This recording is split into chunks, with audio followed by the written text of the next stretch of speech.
here with David Higgins.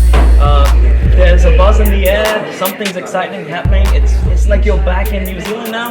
Tell us a little bit more what's happening. Yeah, it's a feeling of deja vu. Yeah. Obviously with Joseph Parker, there was a grand vision to win the heavyweight world title. No New Zealander had done that. People thought it was impossible. We weren't sure.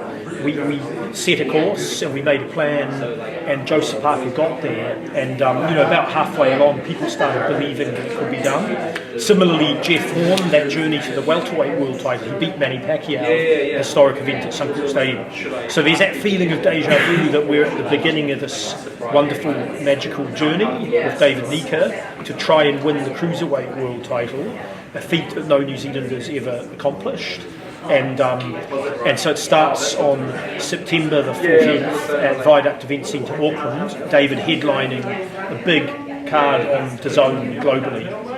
So, you're the man behind, how did you choose Joseph Parker? Did you know he had this potential? Like, how did you pick him? And, he's been through ups and downs. Yeah. And did you always know that he was going to rise up to this level he's at now? So? Yeah, well, we were working with David too at the time, promoting some boxing. That's how we got into it. The David Tua Shane Cameron fight is still a record breaker, and it was an exciting business. We were learning a lot. David Tua was great to work with.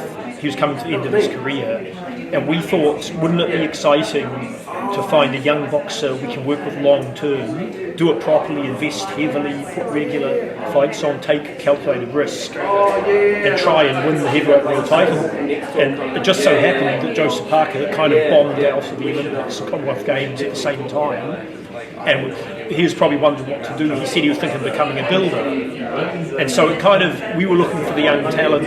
He was at a crossroads, and so our paths crossed, and Joseph and I, we got on straight away as friends. We clicked, and I did have a gut feeling that he was special and could go all the way. Was it a glimmer in his eye? No, I don't know. It's just an intuitive feeling that he's special and could go all the way. And we did the hard work. Joseph did the hard work training and us promoting, and he did it.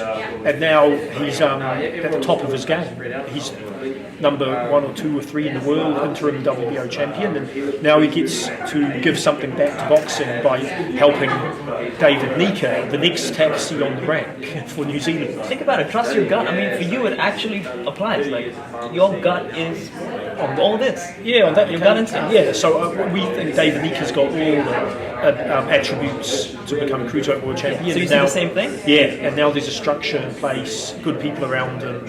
I think watch your space, we're going to do it. And, I always thought this was going to happen. I thought maybe the next flag carrier would be... Do you see him as carrying the baton? Sure, yeah. I mean, Joseph's probably still got 3 more years at the top, but then David's coming through. So I think just as Joseph retires on a peak, you'll have David peaking as cruiserweight world champion, and he's got the height and reach to actually make the jump to heavyweight when he's ready, like Alexander Usyk did. And so then that starts a whole new journey, David Nyika as a heavyweight contender. So I guess my last question is, he's got it all. He looks like a model. He looks like he could be a Hugo Boss model. Do you have a good name for him to fight, like on the 14th of September? Is there a big name? Yeah, we're looking for the right opponent. That will be a challenging fight, a step up from who he has been fighting. Credible, ranked opponent, and it's all about the right step up. And with Joseph Parker and Jeff Horn, the team incrementally stepped up the opponents, and they got that right, and that'll be important here too. That's it. Wishing you all the best, and good to see you back in New Zealand doing boxing again. We'll see you in the next one. Thank you. Thanks, David.